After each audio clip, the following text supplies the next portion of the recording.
Agriculture is the backbone of Indian economy, said Mahatma Gandhi. But this is what is happening to our Indian farmers.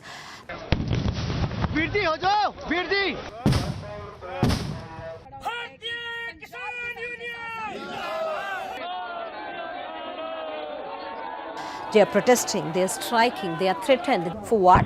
They demand MSP, legal guarantee of MSP, minimum support price, for the products that they produce. What is MSP? What are the implications? Let's understand from the scientist Mr. Gopinath in the MS Swaminathan Research Foundation. MS Swaminathan was the one who recommended MSP. Hello, sir. Hi. So, what is MSP and why farmers are protesting to make it legal? MSP is a minimum support price. That means whatever you produce, you get a minimum price for your produce in the market. That minimum price is given by government. Okay. If you are getting higher prices other than this one, you can sell it to others. But we assure to procure your produce at this minimum price. That is the minimum price. Okay, that's why we call it as a minimum support price. Farming can be viable only if your MSP covers all components of cost of production and also 50% of profit. That's Professor Swaminathan recommends. So that's the point.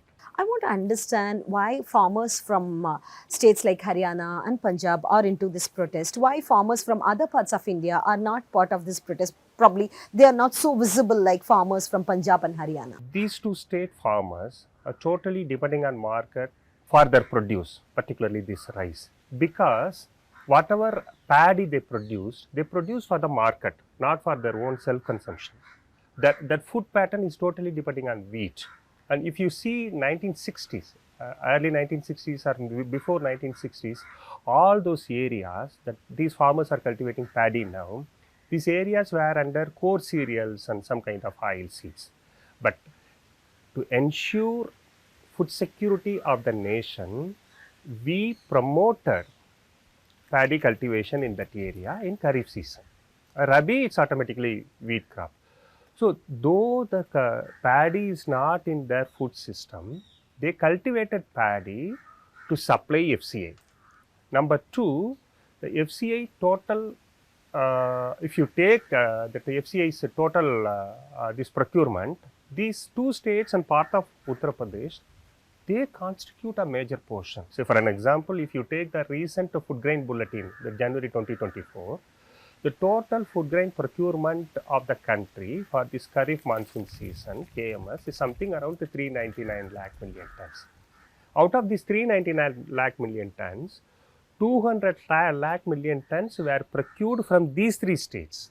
I am talking about paddy. So, they completely marketed whatever they produce. So, whatever happened in MSP, that has a severe implication on their own production. Many farmers associations are claiming many of their children are not ready to take up agriculture as their profession, and already people are quitting farming. What is happening? How serious is this issue? Yeah, actually, I am for this argument. That's why even Professor Swaminathan Commission, you can see that if you want to make farming viable, then we have to cover this production cost plus 50% as a profit, as this will be viable. If you see this latest report, 2018-19 NSSO report, around 75% of your rural households are depending on agriculture either directly or indirectly. Okay, so the significant amount of your rural households are still depending on agriculture in different ways. Unless we make this farming as viable, these people will move away from agriculture. That's what happened in Tamil Nadu. Tamil Nadu case is a typical example of when you have a development, means non-agriculture is a development kind of. So, the households depending on various sources for their own income, various non-farming sources, that has been considered as a development. NSSO is a sample-based survey. There you can estimate numbers, that won't be a real this thing. You can understand that more around 75%, that means 3 out of 4 households in rural areas depending on agriculture. If this farming is critically getting affected, this production gets affected, then you depend on outside factors, outside country for your own consumption. So, it is important to maintain your own production. Actually, you have to improve your own production, like these pulses, oil seeds kind of thing. If you see this ICMR's latest data, Your actual pulses consumption is something like not even half of what you are supposed to consume. What is the share of the contribution from agriculture to the Indian economy? How big is it?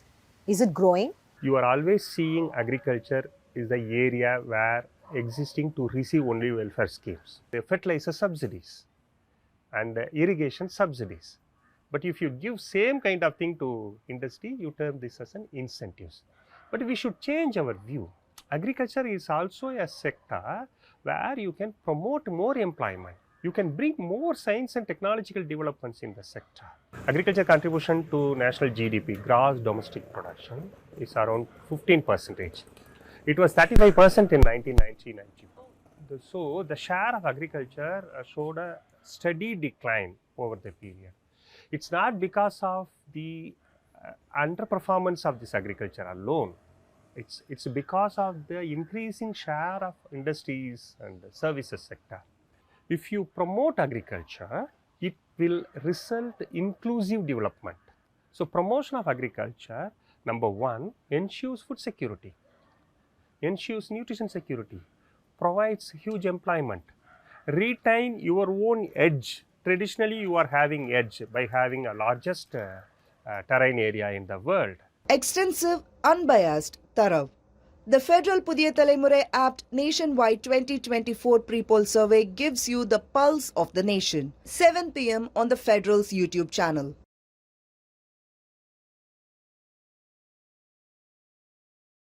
Subscribe to the Federal's YouTube page for more news and updates.